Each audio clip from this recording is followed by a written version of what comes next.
Today, Friday, February 6th, my bad, February 6th, 2026.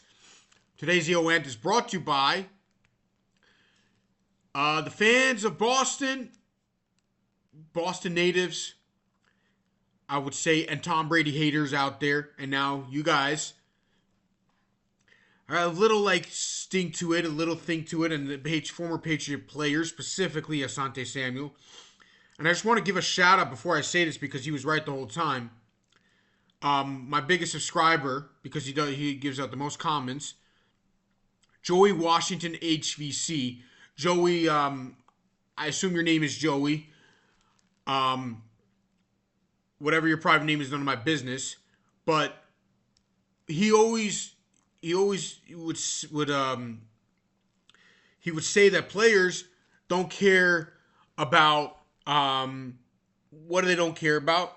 They could care less. They just care about themselves. They're all egotistical, include quarterbacks. And I would say a lot of it's true, especially Tom Brady. Tom Brady, while he does thank and he does show gratitude publicly to the Kraft family, to Bill Belichick, to the Patriots organization, to the Bucks, his time with the Bucks, and his receivers all the time. Yes, he's very good at that, and he has been a good teammate. There's no doubt about it. But at the end of the day, there's something deep down in him. But I want to say this before, but being that, with that being said, what Joey Washington HVC is correct about. My thing is with what I'm gonna say is the Patriot players, whether it's Vince Wilfork saying that's BS or Asante Samuel threatening you. I just want to say this to all of you. All you guys are known as big players and legends of the game and go down in Boston history, and everybody going talking about the Patriots teams all those years they were legendary and all that. It's because of that guy, okay? And that guy, when you guys left, by the way, Vince Wilfork won 2 Super Bowls. You won a Super Bowl your rookie year, which you were a part of. You were a great player in the U. Shout out to the 2000 team because I believe you were on that team. And you were a Super Bowl champion in that Seattle game with Malcolm Butler. But after you left, they won 2 Super Bowls in 4 years. They were in the conference game every year after you left. No one even realized you weren't there. The same thing with Asante Samuel. Yes, the next year they were 11-5 with Matt Castle. Then the next year Brady comes back, and next year they're 14-2, and nobody even noticed you. I just want to say that you threatening a guy, Asante Samuel, you're only known because years later because you were on the Patriot teams. Everybody, you were a good player, but nobody cares about Nani Osmo anymore. Who cares about him? No one cares about certain players anymore. I don't even know, Marcus Peters played a while ago. Marcus Peters is a nice player. No one even cares what he's done. Your cornerbacks are good, but the minute you leave the game, unless you're Darrelle Revis, Richard Sherman, and the top of the top, which you were like the second level, you were a star, no one cares. Nobody cares anymore. But you were on the Patriot teams. And Devin McCourty, the McCourty twins, but specifically Devin, you got to be thanking Tom Brady. You got broadcast because everybody knew you were in the Patriots every year. You were in the Super Bowl every year because Tom Brady was there. Even when you were winning, you were in a conference game every year. And I just want to say this, if you're Boston fans and you're complaining about Tom Brady saying stuff but before I say this, when he was on a podcast, his own podcast with the great Jim Gray, the legendary Jim Gray, and him saying, I don't have a dog in the fight, which we believe he does, but it's a politically correct answer because he's a broadcaster and he's a partial owner of the Raiders. So he has to say stuff like that. Whether it's true or not, who cares? Who cares what he's thinking inside wanting Seattle to win the show? You guys can't win without me. I'm sure there's something to that. Of course there is. You think he left and went to Tampa Bay? That was in your face type of thing. That was showing this or that. I just want to say this, the guy has an ego and he's trying to show that the Patriots, I am the Patriot history. Now, if the Patriots happen to win the Super Bowl in a couple of days from now there's a part of a championship that has nothing to do with him anymore. So he's probably thinking that. Of course he's thinking that. But you know what? To me, it's you're a Boston fan. You're Asante Samuel. Let's be real here. Unless he does a ridiculous thing that destroys society with a crime, or he says things that wants to erase people from the map. Unless he does something like that, which is egregious stuff, why you gotta be like, he's the legend and we love him anyways, because he could do what he wants, because you'll take that trade any day of the week. And it's the same thing with Portnoy and Barstool. When he left Tampa, when he retired for the first time in Tampa, before he came back, and him just thanking the Bucs and he never thanked the Patriots, who cares? He doesn't owe anything to Boston, to New England. They didn't win a thing. They had some history, but they don't have a real great history of football. The whole New England Patriots history is Tom Brady and Bill Belichick. And the minute he leaves, it's all fall down until now, until this year. And you got to give credit to Vrabel, Drake May, and all those players, Gonzalez on defense. They're a good team. But, dude, they were elite when Vince Wilfork left, before Vince Wilfork came. They were elite before Asante Samuel came and after he left. No one even noticed he wasn't there anymore. No one even cared. And everybody said, but they didn't win the Super Bowl. They were in the Super Bowl every year. They're in the conference championship game every year. Super Bowl every year, my bad. 9 times. 9 times, guys. 9.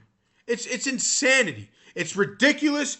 It's a thing like you can't call out your players who literally made you. He literally, you know him to this day because of you. You made a lot of money on your own. No doubt about it. You deserve the money.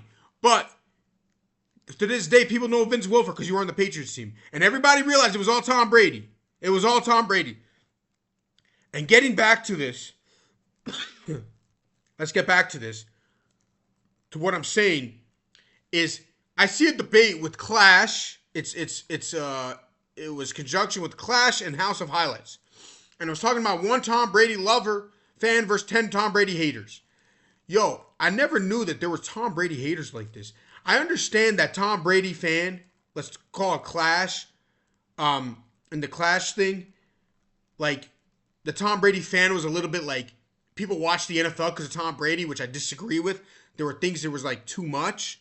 He's the best player in all sports by far, which he might be. I don't know anybody has a better career in total for 21 years straight, or 23, because he played 23.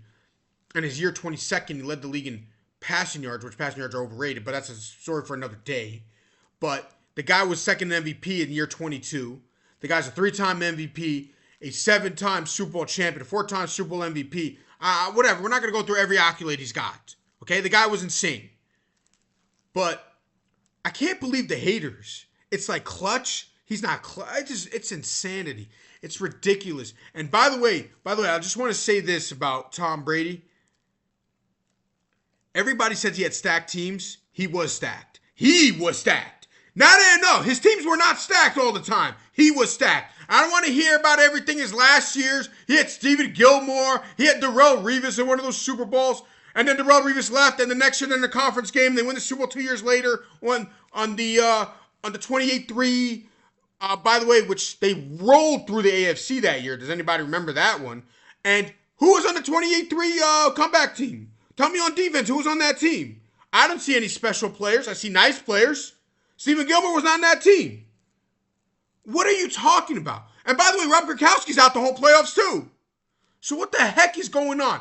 Every time this guy just goes to a team, they're either elite or they're winning the Super Bowl. There's no other option.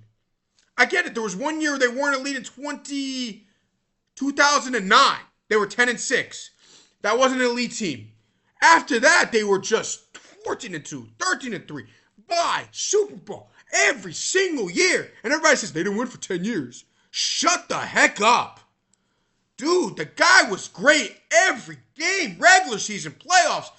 The guy was winning somehow, and everybody goes, he's a lucky bouncer. He's the luckiest man. You know why? That's why he's the best. The best get lucky. It sucks. I hated this guy. I hated when I watched him. I hated when he kept winning. I hated it. It sucked every time. And I made the idea I was that too. I made an excuse.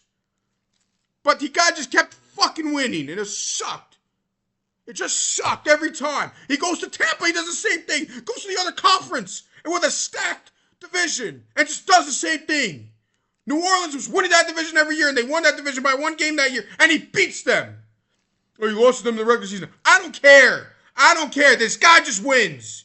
And enough with you guys crying. Enough with your haters. Clash, Hustle Highlights, those guys, you are bums and know nothing. You are naive about this game. You are naive about sports. This guy is literally God of sports. I hate to say it. It just sucks that he goes beats Aaron Rodgers in the other conference. Oh, let's play Aaron. Oh, he never got to play against Aaron Rodgers in the Super Bowl. Well, he plays against him in the playoffs and he beats him. Oh, but he had 2 interceptions. I don't care. He just beats him. He beats him. Then this young guy coming up, Patrick Mahomes, he beats him twice. And everybody said, oh, this and that. Because of that play. Shut up. He blew him out in the Super Bowl. Blew him out. By 1 million. He beats Peyton Manning when Peyton Manning's on the road. Now Peyton Manning beat him. But enough with this Eli Nick Foles shit. Stop. It's ridiculous. This guy's just the god of football. And enough. Yes, Boston fans, take the trade. That this guy after his career is not going to root for you necessarily. Doesn't care if you win or not. Why should he? Or maybe he should. He probably should because he has a heart in it 20 years for you. But who cares? Who cares? He doesn't owe you a darn thing. He made you happy every time. He made you elite every year of his career. You knew you were in the Super Bowl. You knew you were going deep. You marked the Patriots in the conference game. And you sit there and you have the audacity to say, excuse me, we rooted for you. No, he made you happy because you had nothing before he showed up. It's insanity. Don't do that anymore. Same thing as a Yankee fan with Derek Jeter. Just want to say this. He didn't root for us when he owned the Marlins, but we didn't care. Michael Jordan probably doesn't care if the Bulls win or not. He doesn't care less. But nobody in Chicago's crying. Because what he did to Chicago is insane. And the same thing with Tom Brady. Treat him like that. Like, as long as he doesn't do destructive things to society, as long as he doesn't say things about certain race stuff, insensitive stuff about race, to love him forever. That's all I got to say. Have a good day.